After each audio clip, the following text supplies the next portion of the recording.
হ্যাঁ স্যার, কিছু বলেন না স্যার, আমরা আজকে কোথায় আসছি? আমরা আসলাম আমাদের বিল্ডিং এর ছাদে। এখানে অনেক ফুলের বাহার দেখে আমরা আসলে মুগ্ধ। এখানে আমরা কিছু ফুল দেখতে পাচ্ছি যেগুলো আমি কখনো দেখি নাই, শখ ছিল।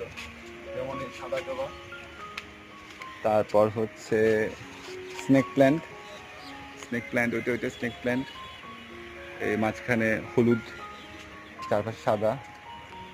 তারপর হচ্ছে পাতাবাহার আছে বেশ কয়েকটা, বেশ। তারপর আমার একটি ফেভারিট বৃক্ষ অশ্বত্থ বটের এখানে আমরা পাচ্ছি। অশ্বত্থ বটের, যদিও এটা অশ্বত্থ বটের হয়তো অন্য কোনো জাত, কারণ অশ্বত্থ বটের এই অংশটা হবে হার্ট শেপ, সামনে নিচেটা লম্বা হবে, কিন্তু এটা লম্বা হয়ে গেছে। এটা অন্য কোনো জাত, অশ্বত্থ বটেরই জাত, এটা শিওর।